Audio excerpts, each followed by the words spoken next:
तो स्टूडेंट्स, लैंगिक जनन को हम 3 स्टेप्स में समझेंगे। सेक्सुअल रिप्रोडक्शन को 3 स्टेप्स में समझेंगे।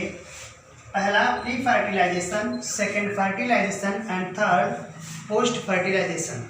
जैसा कि आप लोगों को इसके पहले वाले वीडियो में इसकी चर्चा करी गई थी कि मतलब हमको सेक्सुअल रिप्रोडक्शन कैसे पढ़ना है, तो उसमें से आज हमारा स्टार्टेड होगा प्री फर्टिलाइजेशन। हिंदी के स्टूडेंट्स हमसे लैंगिक जनन को हम 3 चरण में पढ़ेंगे। निषेचन पूर्व घटनाएं, निषेचन और निषेचन के बाद की घटनाएं। तो चलिए हम स्टार्ट करते हैं।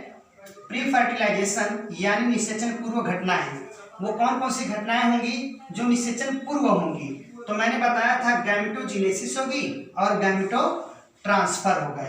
तो गैमेटोजेनेसिस और गैमेटो ट्रांसफर यानी कि युग्मक जनन और युग्मक स्थानांतरण। तो इस तरह से हम जो है 2 स्टेप्स में प्री फर्टिलाइजेशन को 2 स्टेप्स में समझेंगे, गैमेटोजेनेसिस और गैमेटो ट्रांसफर को। तो चलिए पहला हम स्टेप स्टार्ट करते हैं, गैमेटोजेनेसिस या युग्मक जनन। The process of formation of gametes is called gametogenesis, यानी कि युग्मक के निर्माण की प्रक्रिया को ही युग्मक जनन कहते हैं। युग्मक यानी गैमेट, नेम वही होता है जहाँ सेक्सुअल रिप्रोडक्शन की बात होती है। तो गैमेट के बारे में इसके पहले बताया गया था। अब उसी गैमेट के बेस पर हम ऑर्गेनिज्म को 2 टाइप कर सकते हैं। There are 2 type of organism in the presence और एब्सेंस ऑफ गैमेट्स। गैमेट्स की संख्या, एक शरीर में एक ही गैमेट्स प्रेजेंट है कि दोनों गैमेट्स प्रेजेंट हैं, वो एक या 2 गैमेट्स किसकी बात हो रही है? वो गैमेट्स है male gamete and female gamete. एक बॉडी में जब मेल गैमेट होगा, एक ही बॉडी में दोनों गैमेट्स में से कोई एक ही होगा, तो जिस बॉडी में वो है, जिस ऑर्गेनिज्म के बॉडी में है, वो ऑर्गेनिज्म कहलाएगा unisexual. when male gametes or female gamete is present in the body of organism, at that time that type of organism is called unisexual। एक लिंगी प्राणी, जब जिस प्राणी के एक शरीर में एक ही प्रकार का युग्मक प्रेजेंट होगा, उपस्थित होगा, तो वह एक लिंगी प्राणी कहलाएगा। यदि उसके अंदर नर युग्मक है तो वो मादा कहलाएगी। यदि उसके अंदर नर युग्मक है तो वह नर कहलाएगा, और जब उसके अंदर मादा युग्मक रहेगा तो मादा कहलाएगा। ठीक, परंतु कुछ प्राणी ऐसे होते हैं जिनके शरीर में दोनों गैमेट प्रेजेंट होते हैं, एक ही शरीर में दोनों गैमेट प्रेजेंट होते हैं। ऐसे को द्विलिंगी, बाइसेक्सुअल ऑर्गेनिज्म, द्विलिंगी प्राणी कहते हैं। तो चलिए इनके एग्जांपल भी समझते हैं। एक मिनट, एक बार इंग्लिश में देखें। व्हेन बोथ गैमेट्स, ब्रैकेट में लिखा है, male gamete and female gamete are present in one body, जब एक ही शरीर में दोनों गैमेट्स प्रेजेंट होंगे तो उस समय ऐसे ऑर्गेनिज्म कहलाएंगे बाइसेक्सुअल। और जब एक शरीर में एक ही प्रकार का गैमेट होगा तो इस स्थिति में कहलाएगा वो यूनिसेक्सुअल। तो दोनों का एग्जांपल देख लें। जैसे ह्यूमन में नर और मादा, स्त्री पुरुष दोनों 2 प्रकार के होते हैं, अलग अलग होते हैं। रैट, काऊ, पपाया, ककम्बर, कॉकरोच, ईटीसी, ये सब के सब यूनिसेक्सुअल हैं। एंड बाइसेक्सुअल में टीनिया, अर्थवर्म, ब्रस्का, कंपेस्ट्रेस, लीच, यानी जो इन सब में क्या होते हैं, सब बाइसेक्सुअल होते हैं। इनकी एक ही बॉडी में दोनों गैमेट्स प्रेजेंट रहते हैं। एक बहुत इंपॉर्टेंट बात यहाँ पर यह है, चलिए अभी इस नोट को बताते हैं। एक चीज और आपको बता दें, इसमें एक वर्ड आया है अर्थवर्म। अर्थवर्म एक ऐसा ऑर्गेनिज्म है जो होता तो है बाइसेक्सुअल, लेकिन यह करता है सेल्फ क्रॉसिंग, करता है क्रॉस फर्टिलाइजेशन करता है। यानी कि ऐसे प्राणी जिनमें जो यूं समझिए, जो ये होते हैं यूनिसेक्सुअल एक लिंगी प्राणी यानी यूनिसेक्सुअल यदि हैं तो हमेशा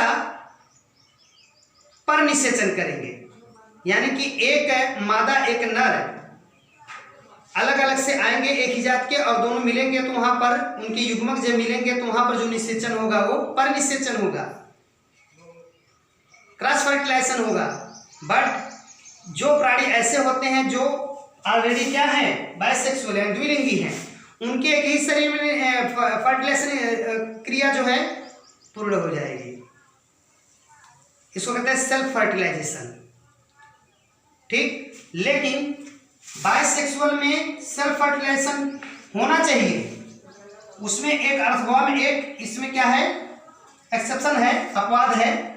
केचुआ, मिट्टी का केचुआ जो होता है वो बाइसेक्सुअल होते हुए भी वो नहीं कर पाता है सेल्फ फर्टिलाइजेशन, वो क्रॉस फर्टिलाइजेशन करता है।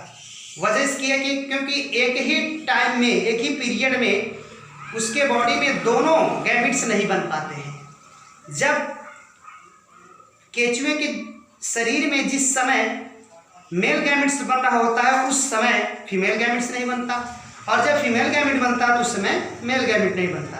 इसी वजह से जब किसी केचुए, सपोज कीजिए किसी केचुए में मेल गैमेट्स बन रहा है जिस समय, तो उस समय वो मेल का रोल अदा कर रहा है, ठीक।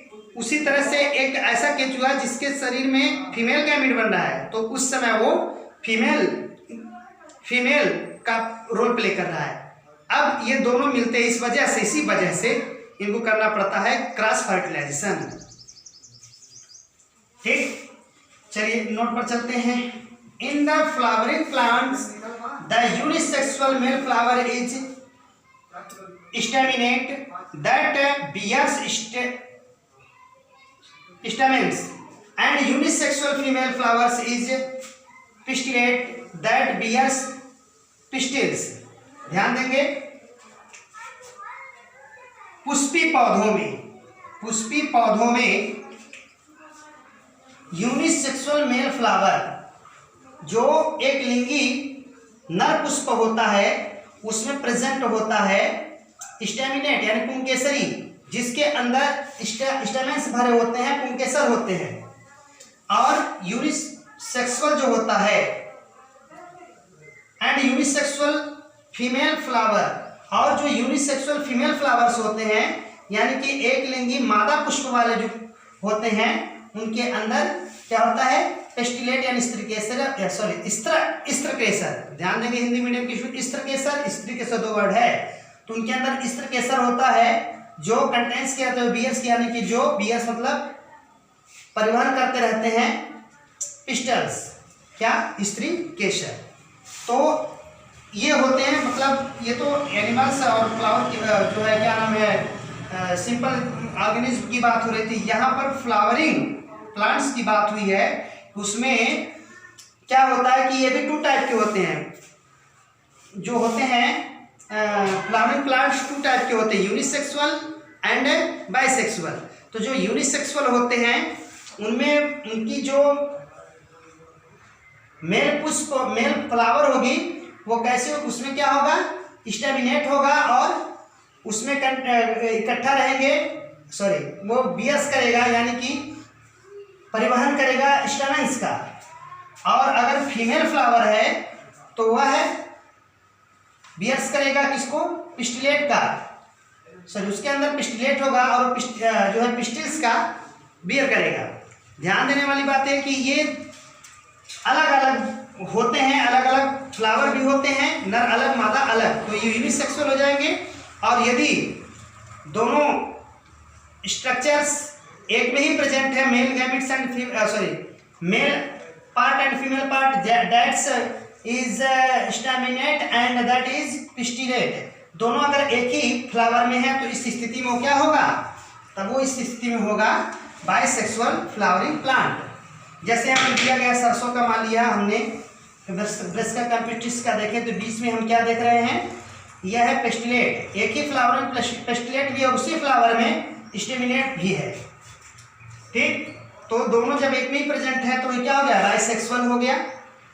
अब उसी तरह से देखिए यहाँ पर हमने अर्थवर्म को दिखाया है, तो अर्थवर्म का जो बॉडी होता है कई सेगमेंट में होता है, जिसमें से 13, 14, 15, 16 और 17 तक में ही उसका एक स्ट्रक्चर पाया जाता है जिसे हम क्राइटेलम कहते हैं।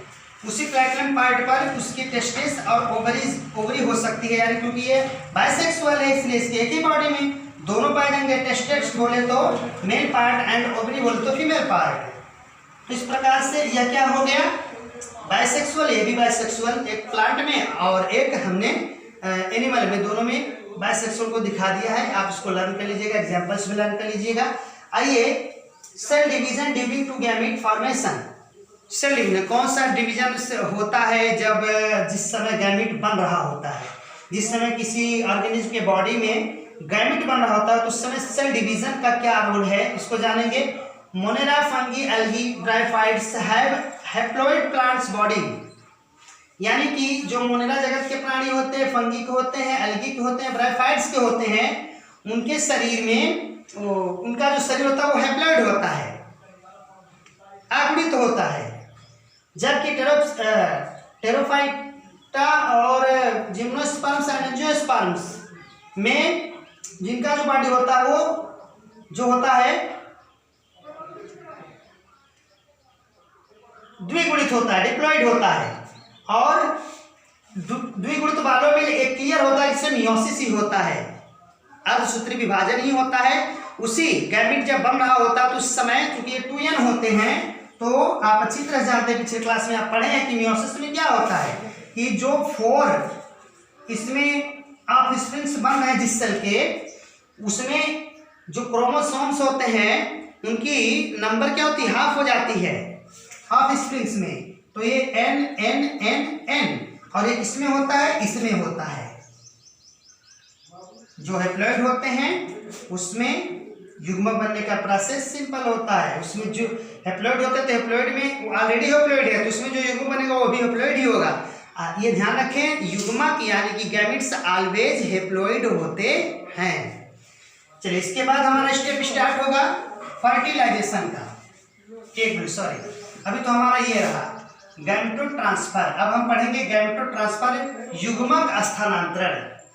ठीक,